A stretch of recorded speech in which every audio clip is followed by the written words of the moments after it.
Hello guys, আমি অঙ্কিতা। আমি মা বাবার সাথে যাচ্ছি মেলায়। মেলায় বলতে রক্ষাকালী পূজার মেলায়। আমাদের পাশের গ্রামে একটা রক্ষাকালী পূজার বড় মেলা বসে। তো চলো মেলা ঘোরাটা তোমাদের সাথে শেয়ার করি। বাবার এখানে বাইক পার্ক করা হয়ে গেছে। এবার আমরা হাঁটতে হাঁটতে মেলার ভিতরে যাব। আগে ঠাকুরটাকে দেখব, তারপরে ঠাকুরকে নমস্কার করে মেলার ভিতরে ঢুকবো।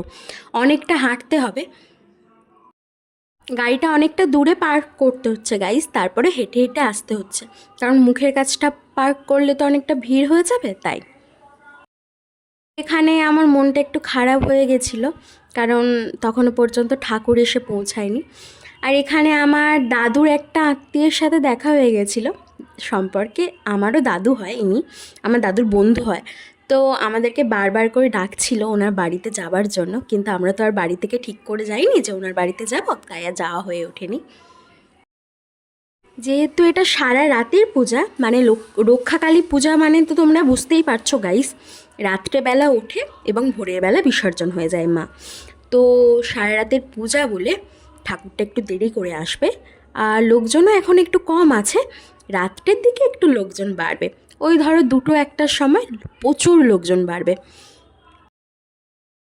তো চলো এবার আমরা আস্তে আস্তে হাঁটতে হাঁটতে মেলার ভিতর দিকটায় যাই, কারণ মেলাটাও ঘুরতে হবে তো নাকি। ঠাকুরের অপেক্ষা তো করছিলাম, কিন্তু ঠাকুর তো এখনও আসেনি। ফেরার পথে দেখা যাক, যদি ঠাকুর আসে তাহলে ঠাকুরকে দেখে তারপর বাড়ি ফিরবো। তো চলো বক্সের ওখানটায় যাই, বক্সটা তোমাদেরকে দেখাই। বক্সটা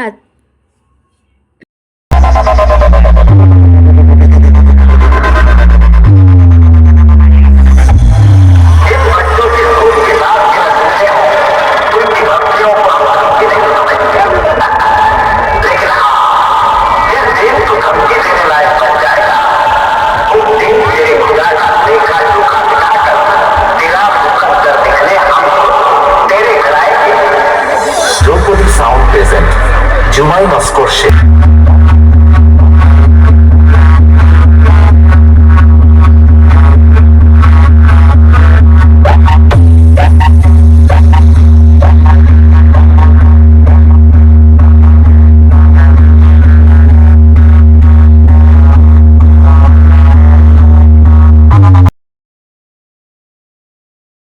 আমি প্রত্যেক বছরই প্রায় এই পূজাতে আসি, মানে বাবার সাথেই। তো পার্সোনালি এবছর আমার বক্সটা খুব ভালো লেগেছে। প্রত্যেক বছরই এই কালী পূজায় বক্স আনা হয়, তবে আমার এবছর বক্সটা পার্সোনালি খুব ভালো লেগেছে। তোমরা কমেন্ট করে জানাও তোমাদের কেমন লেগেছে বক্সটা। যে গ্রামে মেলাটা হচ্ছিল সেই গ্রামটার নাম শ্যামনগর।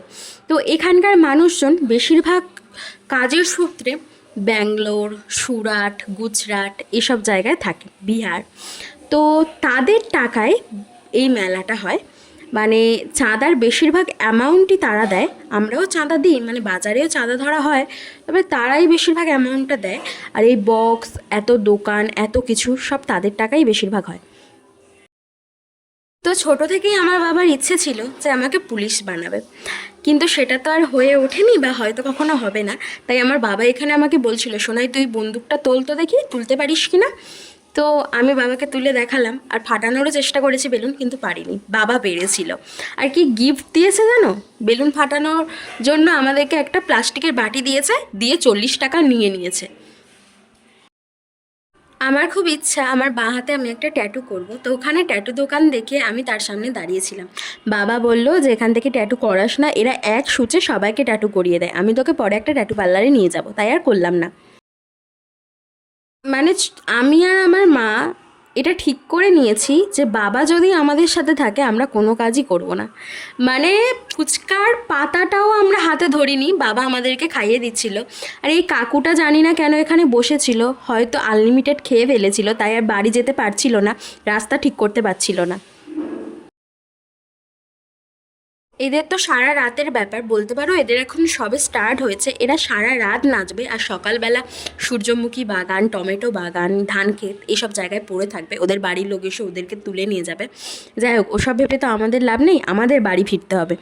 তো রাত হয়ে যাচ্ছে, তো আমরা এখানে খানিকক্ষণ দাঁড়িয়ে আছি, একটু এদের নাচ টাচ দেখে তারপর বাড়ি ফিরবো। প্রত্যেক বছরই আমরা এই মেলাতে আসি, আগেও বলেছি, তবে কোনো বছর না আমরা এত রাত পর্যন্ত থাকি না। এবছর এত রাত পর্যন্ত থাকার কারণ হচ্ছে ঠাকুর, মানে মেলায় তো এসছি ঠাকুরের জন্য, তো ঠাকুরের মুখটাই যদি না দেখতে পাই তাহলে মেলায় এসে কী লাভ বলো। আর এদের নাচ দেখে তো আমার বাবাও নাচতে স্টার্ট করে দিয়েছিল, মানে আমার বাবারও ডান্স করতে ইচ্ছে হয়েছিল। তবে পার্থক্য এখানে যে আমার বাবা কিছু খায়নি আর ওরা কিছু না কিছু খেয়ে ডান্স করছিল। যাই হোক, আর আকাশে দেখতে পাচ্ছ কত বাজি ফাটছে। বলো, এরকম একটা পরিবেশ ছেড়ে কি যেতে ইচ্ছে করে বাড়িতে? কিন্তু কিছু করার নেই, অনেকটা রাত হয়ে গেছে, বাড়িতে যেতেই হবে।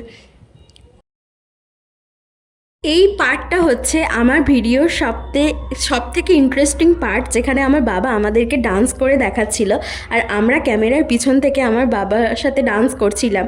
তবে আমাদের ডান্স করার ক্লিপসটা আর আমি নিইনি, তো বাবারটাই নিয়েছি। তোমরা আমাকে কমেন্ট করে বলো তো আমার বাবার ডান্সটা তোমাদের কেমন লেগেছে। যদি ভালো লাগে তাহলে চ্যানেলটা সাবস্ক্রাইব করো আর আমার ভিডিওতে লাইক করে আমার পাশে থেকো। তোমাদের লাইক, শেয়ার, কমেন্ট আমাকে মোটিভেট করে নতুন নতুন ভিডিও বানানোর জন্য। তো এই তো বাবার ডান্স হয়ে গেলেই আমরা বাড়ি চলে যাব, ঠাকুরের জন্য আর অপেক্ষা করব না, অনেকটা রাত হয়ে গেছে। আর আমার বাবা কিন্তু ভালোই ডান্স করছিল। যাই হোক, আমরাও ডান্স করছিলাম, প্রচুর মজা করেছি গাইস। বক্স থেকে মাঝে মাঝে এই অভ্রগুলো বেরোচ্ছিল, খুব সুন্দর দেখতে লাগছিল বক্সটা। আর এরা এখানে না কি একটা মশাল টাইপের জেলে দিয়েছে, সেখান থেকে আগুন বেরোচ্ছে, আগুনগুলো ওপরের দিকে উঠে যাচ্ছে। দেখে একটু ভয়ও লাগছিল যে কোথাও আবার আগুন টাগুন ধরে যাবে না তো। তারপর বাবা বলল ওরা নাকি ওটাতে গ্যাস দিয়ে আগুনগুলো জ্বালাচ্ছে, তাই অত ওপরে উঠছে। আর এরা তো ফুল দমে ডান্স করতে স্টার্ট করে দিয়েছে, এদের তো সারা রাতের ব্যাপার। তবে আমরা এবার বাড়ি ফিরবো, চলো। তো অনেকক্ষণ থেকে বাবাকে বলছিলাম বাবা আইসক্রিম কিনে দাও, আইসক্রিম কিনে দাও। তো বাবা একটা আইসক্রিম দোকান দেখতে পেয়েছে, চলো আইসক্রিম খেতে খেতে আমরা বাড়ি যাই। আর বাড়ি ফিরতে